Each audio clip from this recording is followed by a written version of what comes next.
करेंगे कोलकाता का, जहां पीएम मोदी संबोधित कर रहे हैं।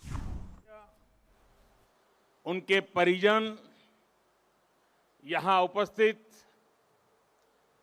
कला और साहित्य जगत के दिग्गज और बंगाल की इस महान धरती के मेरे भाई और बहनों, आज कोलकाता में आना मेरे लिए बहुत भावुक कर देने वाला क्षण है। बचपन से जब भी ये नाम सुना, नेताजी सुभाष चंद्र बोस, मैं किसी भी स्थिति में रहा, परिस्थिति में रहा, ये नाम कान में पड़ते ही एक नई ऊर्जा से भर गया। इतना विराट व्यक्तित्व की उनकी व्याख्या के लिए शब्द कम पड़ जाए। इतनी दूर की दृष्टि कि वहां तक देखने के लिए अनेकों जन्म लेने पड़ जाए। विकट से विकट परिस्थिति में भी इतना हौसला, इतना साहस कि दुनिया की बड़ी से बड़ी चुनौती ठहर न पाए। मैं आज नेताजी सुभाष चंद्र बोस के चरणों में अपना शीश झुकाता हूं, उन्हें नमन करता हूं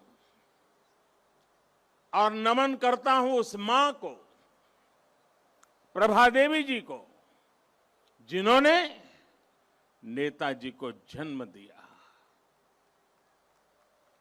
आज उस पवित्र दिन को 125 वर्ष हो रहे हैं। 125 वर्ष पहले आज के ही दिन मां भारती की गोद में उस वीर सपूत ने जन्म लिया था, जिसने आजाद भारत के सपने को नई दिशा दी थी।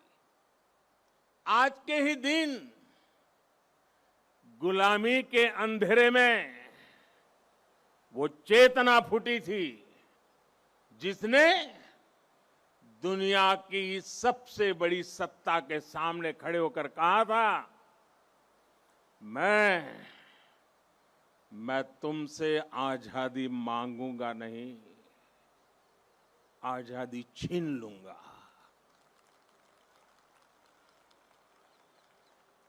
आज के दिन सिर्फ नेताजी सुभाष का जन्म ही नहीं हुआ था, बल्कि आज भारत के नए आत्मगौरव का जन्म हुआ था। भारत के नए सैन्य कौशल्य का जन्म हुआ था। मैं आज नेताजी की 125वीं जन्म जयंती पर कृतज्ञ राष्ट्र की तरफ से इस महापुरुष को कोटि कोटि प्रणाम करता हूं, उन्हें सैल्यूट करता हूं। साथियों, मैं आज बालक सुभाष को नेताजी बनाने वाली, उनके जीवन को तप, त्याग और तितिक्षा से घड़ने वाली बंगाल की इस पुण्य भूमि को भी आदरपूर्वक नमन करता हूं। गुरुदेव श्री रविंद्रनाथ टैगोर, बंकिम चंद्र चट्टोपाध्याय, शरद चंद्र जैसे महापुरुषों ने इस पुण्य भूमि को राष्ट्रभक्ति की भावना से भरा है।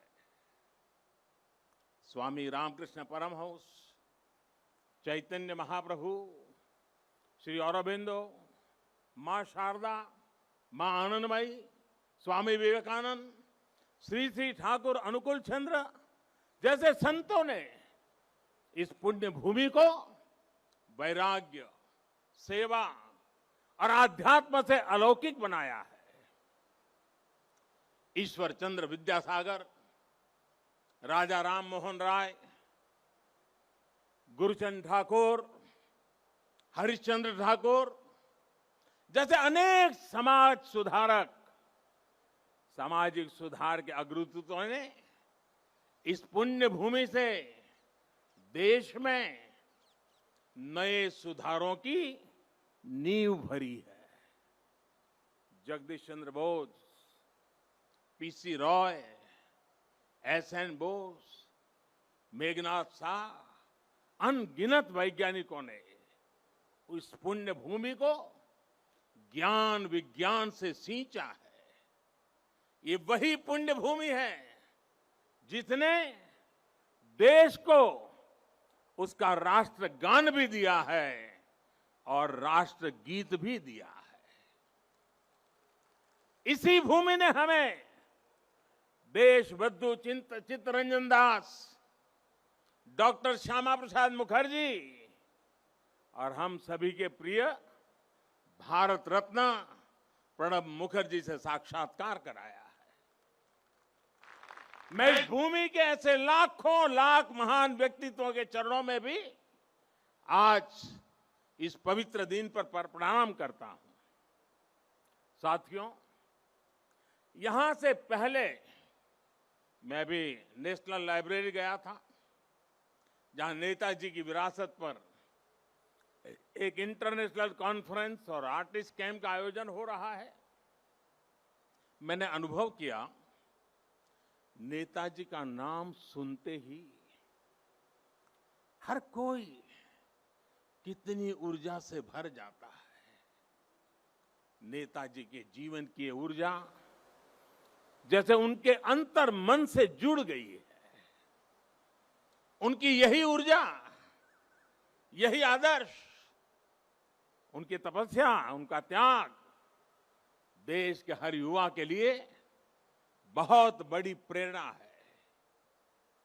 आज जब भारत नेताजी की प्रेरणा से आगे बढ़ रहा है, तो हम सबका कर्तव्य है कि उनके योगदान को बार बार याद किया जाए, पीढ़ी दर पीढ़ी याद किया जाए। इसलिए देश ने तय किया है कि नेताजी की 125वीं जयंती के वर्ष को ऐतिहासिक, अभूतपूर्व भव्यता भरे आयोजनों के साथ मनाए।